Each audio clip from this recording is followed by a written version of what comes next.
I never thought I'd be the person sitting in an airport, tears streaking my face, feeling completely invisible to the world.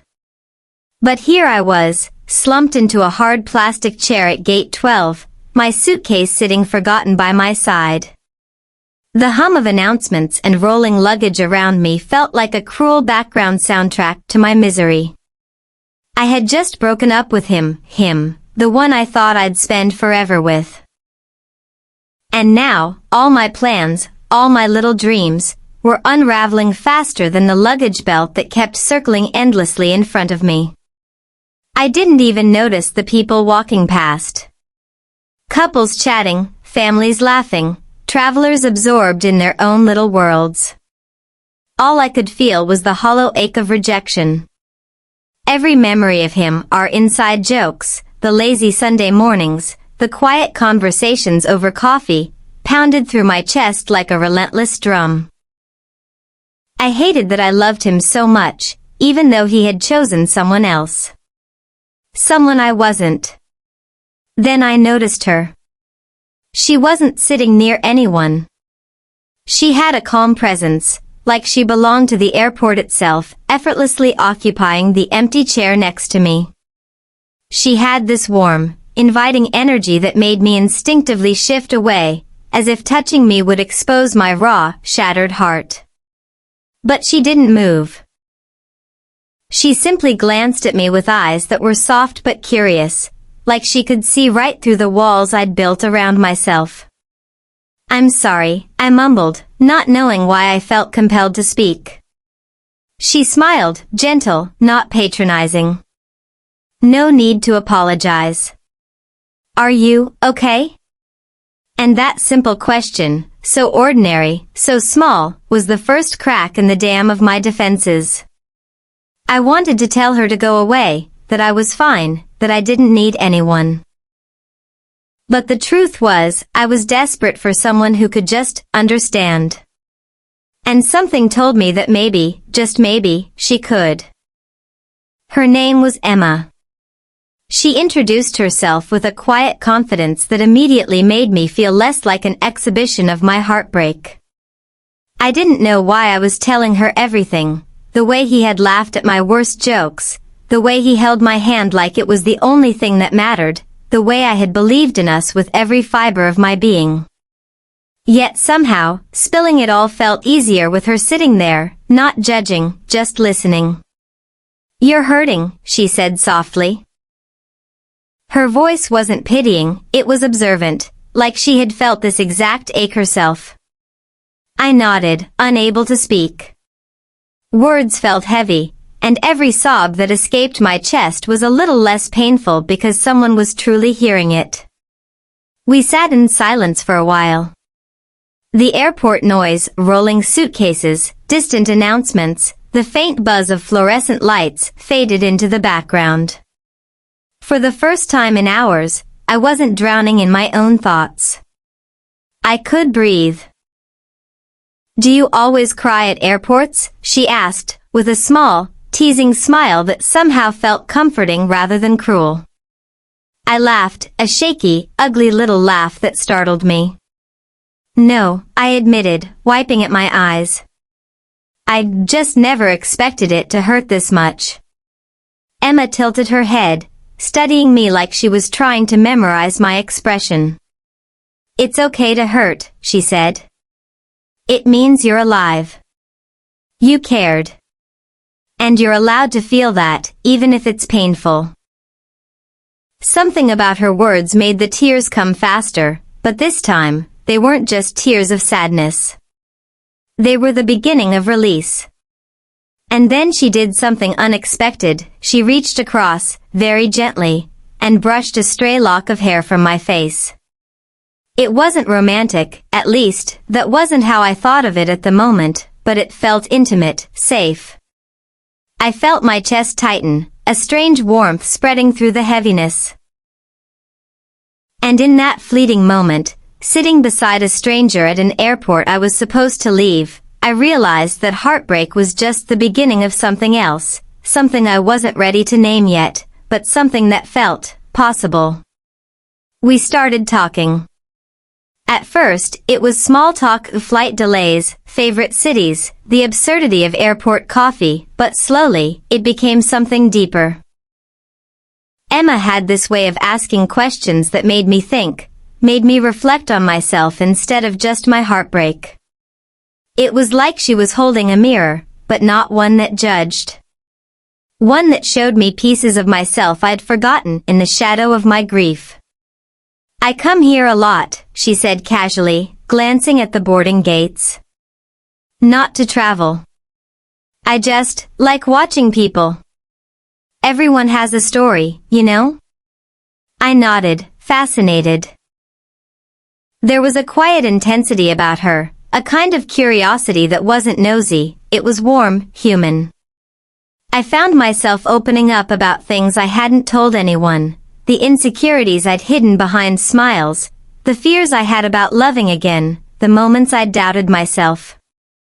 "You know," she said after a long pause, "sometimes the people who break us are just making space for the people who matter more."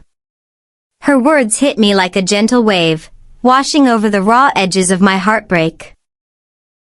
I laughed, a soft, incredulous laugh. "That's kind of poetic for an airport." Emma shrugged, smiling. "Maybe life's just more poetic than we think. Or maybe we only notice the poetry when it sneaks up on us." For a while, we just sat together, letting the words drift between us like music. I couldn't stop noticing the small things. The way her eyes crinkled when she laughed, the way her hands moved when she gestured, the calmness in her voice that somehow made everything around us feel slower, softer. It was unsettling, in the best possible way. Then came the moment that made my heart skip. A lull in the conversation, a shared silence, and in that silence, I realized something terrifying and thrilling. I was drawn to her. Not like I had been drawn to him, a safe, familiar, predictable, but in a way that felt electric, dangerous, and full of possibility. And in that crowded airport, among strangers and announcements and the endless shuffle of lives, I felt the first stirrings of something I hadn't expected, hope. The minutes stretched into hours, though I didn't notice. Emma and I had moved beyond small talk. Our conversation now danced between confessions and laughter, memories and dreams. There was a comfort in her presence, a sense of safety I hadn't felt in a long time. Each word, each glance, made the heaviness in my chest feel lighter, though the ache of heartbreak still lingered like a shadow. At one point, she laughed at something I said, a soft, melodic laugh that made my stomach twist in a way I didn't expect. It wasn't just amusement. It was warmth, interest, a spark that seemed to thread between us. I felt my heartbeat speed up, my thoughts jumble. How could a stranger make me feel like this in just a few hours? "You know," she said, leaning back slightly in her chair, "life has a strange way of putting people in front of you when you least expect it." I didn't reply immediately. Instead, I watched her, memorizing the curve of her smile, the way her hair caught the fluorescent light above. My chest tightened. Something in me wanted to reach out, to touch her hand, to see if this connection was real or just a trick my wounded heart was playing. "You're different," she continued softly, almost to herself. "Not in a way I can explain, but you're real. You don't hide behind walls." The words pierced me. I realized I had been so guarded, so careful, and here was someone seeing through it effortlessly. My defenses felt fragile, yet I didn't want to push her away. As the boarding announcement for my flight crackled over the speakers, a pang of panic hit me. I wasn't ready to leave this conversation. I wasn't ready to leave her. But even more than that, I didn't want to. Something inside me whispered that this was rare, that moments like this didn't come twice. Emma noticed my hesitation. She smiled knowingly, a little mischievously, and said, hey, maybe some things are worth staying for. And in that moment, I made a choice. Not a reckless one, not a declaration of love, but a quiet, thrilling decision to see where this unexpected connection could lead. My heart, battered and bruised, dared to hope again. My flight had been delayed an extra 2 hours. Normally, I would have been irritated, restless, scrolling through my phone to pass the time. But now, with Emma sitting beside me, the delay felt like a gift. Every extra minute was a chance to talk, to laugh, to linger in the strange, intoxicating bubble weed created amid the chaos of Gate 12. We shared stories about our lives, small and big. She told me about her job, working in a little bookstore downtown, surrounded by stories she loved and people she found fascinating.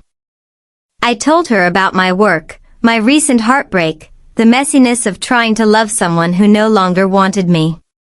She didn't flinch at my sadness. She leaned in closer, listening, asking gentle questions that made me feel seen. At one point, she laughed at a memory I shared, and I realized I was smiling like I hadn't in weeks. Not just a polite smile, a real one, stretching and warm, tugging at my soul in ways I didn't expect. Her presence had a gravity, subtle but undeniable, pulling me closer even when I tried to resist. "You have this light about you," she said softly, almost in a whisper. "Even when you're hurting, it shines through." I looked at her, startled. No one had ever said that to me before. Not even him. And in that instant, I felt something shift inside me. The airport was still bustling, announcements echoing, people moving in every direction, but for a while, it was just the two of us. I noticed the subtle brush of her hand as she adjusted her sleeve, the way she tilted her head when she laughed, the softness in her eyes when she looked at me. Every small gesture made my heart beat faster. Then, a moment of silence fell between us, loaded and sweet. I wanted to say something, to bridge the invisible gap, but I didn't need words. Emma smiled, that knowing, gentle smile again, and I understood, she felt it too. Something was stirring between us, fragile but real, delicate yet undeniable.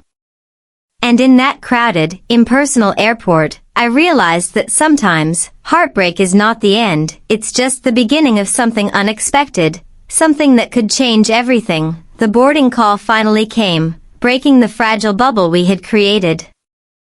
My heart sank, knowing that leaving this airport meant leaving Emma.